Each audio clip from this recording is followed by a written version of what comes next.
The customer is always right.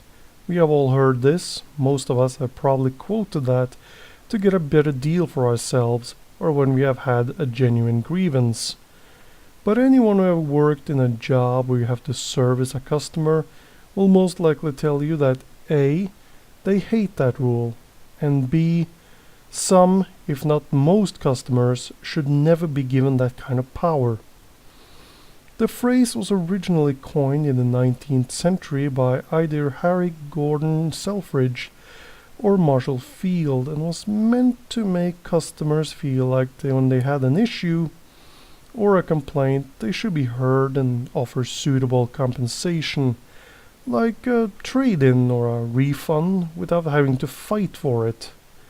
And as this was a time when let the buyer beware was the common rule, it was not long before others had to adopt this policy out of fear of losing customers.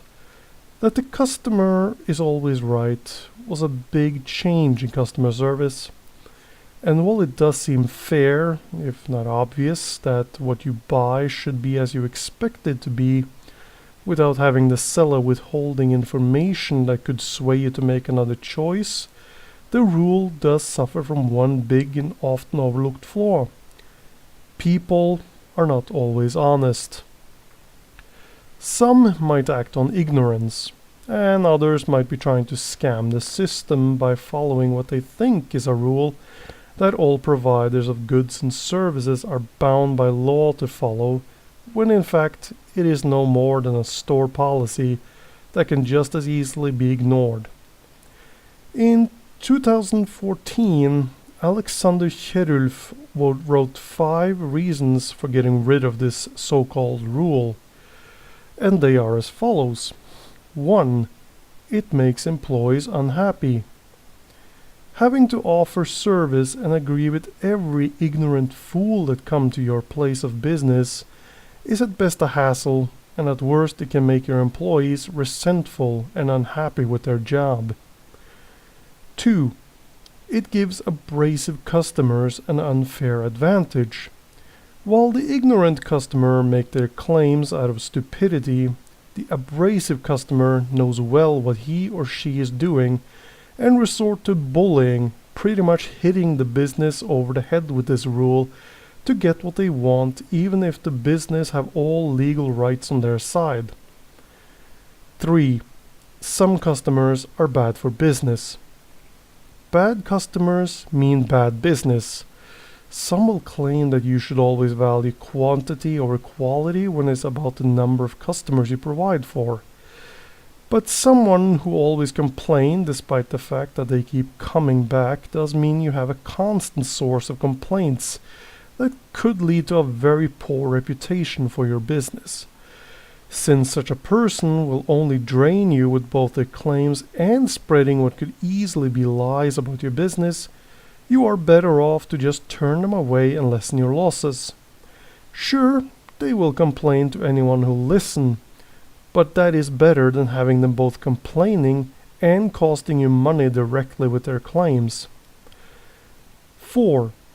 It results in worse customer service. A rule that was meant to encourage better customer service is now ironically responsible for making it much worse.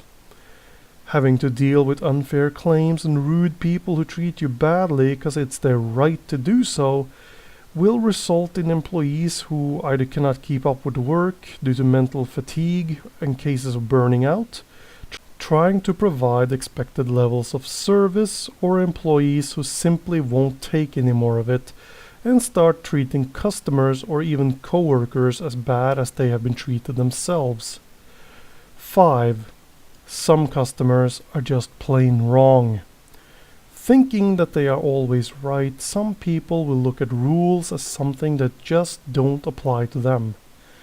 They might sign an agreement where they agree that to use a service they have to act a certain way, like not being drunk, not make others feel uncomfortable, and so on, and then proceed to break every rule because they believe that it is their right to do so.